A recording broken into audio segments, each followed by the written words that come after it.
Tolu Palope, the CEO of eTransact. Mr. Tolu Palope, you're welcome.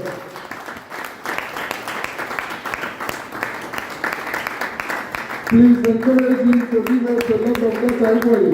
I like the way you water. You want Nigeria. Thank you.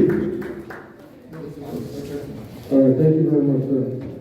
I think we all want Nigeria.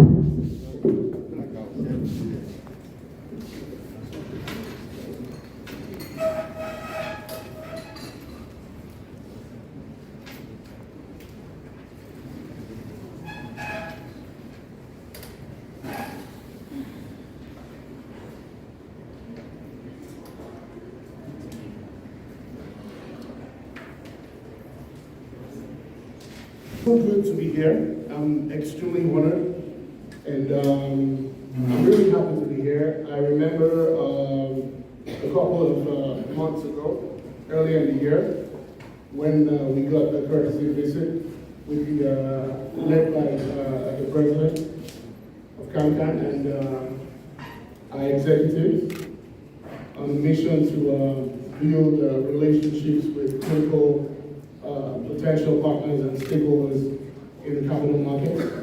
And for us, it was a laudable visit, and we appreciate the team. And we had promised at that time that going forward, we will use that opportunity and that platform to leverage and build a stronger, better relationship with CAMCAN. And for us, we are committed to being here today. And even though things have moved around a bit, and some of us were not supposed to be in the country now, but because of the importance of this, we had to move things around to honor that. So we're really happy to be here, and for us, it establishes the fact that we are going to continue to partner with this committee, with the association, and we're very happy to be one of your key partners.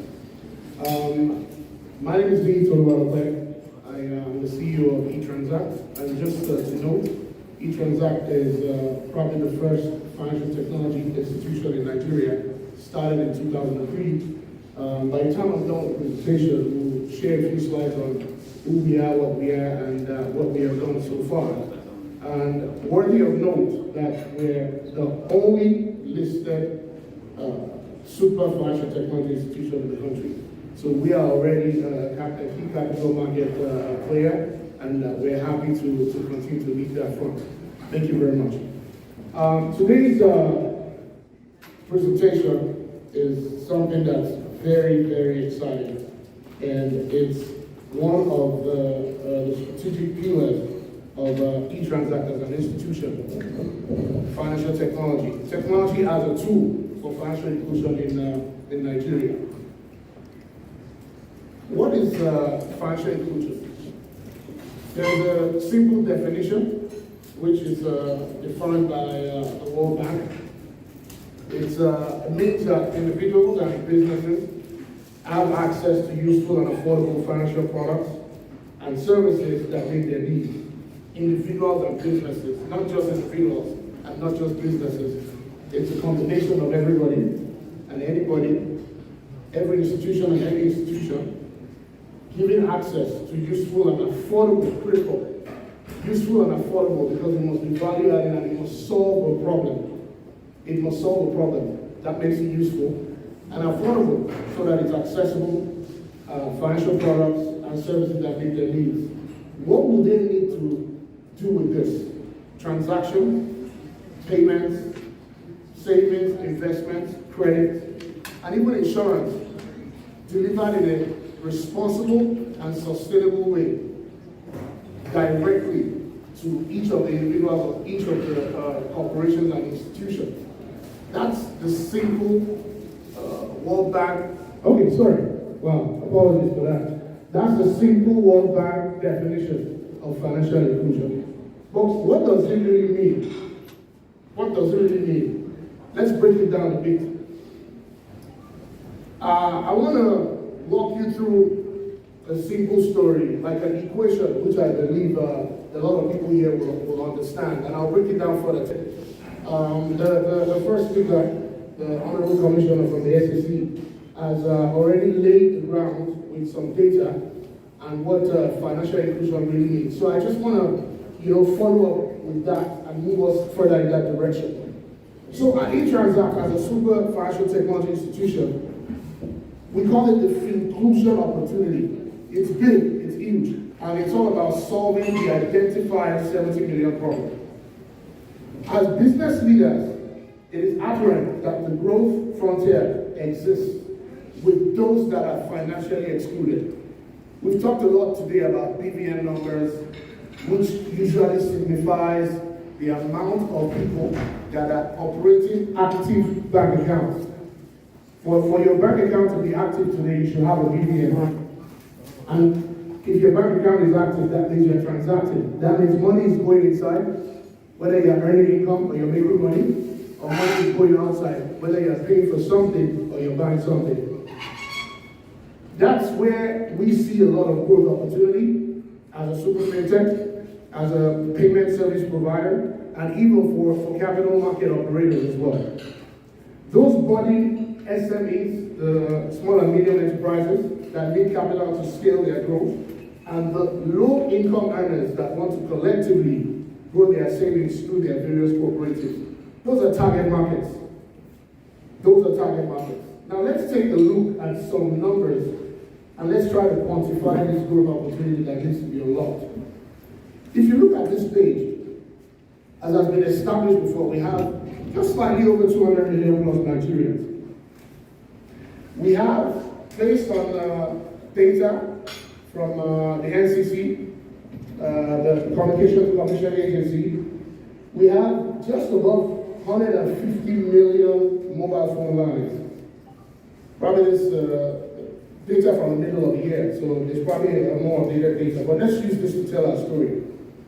Now, if you scrub that number, the 150 million, and normalize it for, people like most of us here that have 4 phones, 5 phones, and you normalize it to individuals that have that are registered. So if you have if you have 4 phones, you'll be counted as one person because you have one person.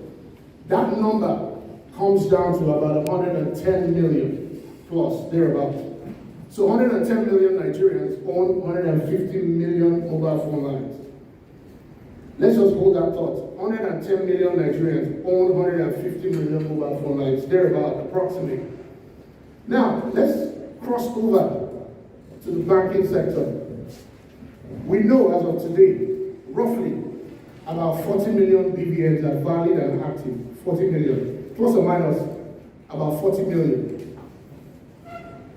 The assumption we'll make here, just for the sake of solving this problem, is those 40 million, their bank accounts are active and they transact every day or every other day or once a week or every month at least from those bank accounts. So those 40 million accounts are active every day. If you look at it, you have 110 million people that actually do financial transactions through their mobile phone. What do I mean by a financial transaction? You take money from somewhere and you buy airtime. That's a financial transaction. You take money from somewhere and you buy data. That's a financial transaction. 40 million of that 110 million have bank accounts. So we can assume that 40 million fund their mobile transaction activity from their bank accounts. That leaves 70 million people that don't have bank accounts, but also do financial transactions every day. 70 million Nigerians. Those 70 million people make money, get money from somewhere, and also spend it somewhere. But none of that goes through the financial services sector. For me, those are the people that are financially excluded. It's a big economy. Solving the problem of that 70 million, plus or minus, and being able to get financial services to them is what keeps me up at night. Yes, we've made some good progress.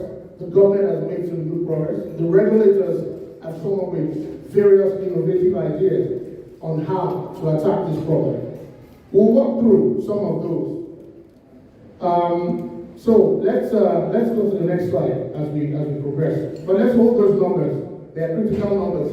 That's where the growth is. When we talk about the opportunity, how many? Imagine today the data that has been dropped in the previous session was about the president mentioned 6 million investors in the capital market, whether they're active or not. The commissioner mentioned about 4.9 registered investors, plus or minus 1 million. Imagine getting another 5 million investors from that 70 million. What happens to the capital market? It blows up completely. It impacts Nigeria's GDP. It impacts Nigeria's tax earning ability.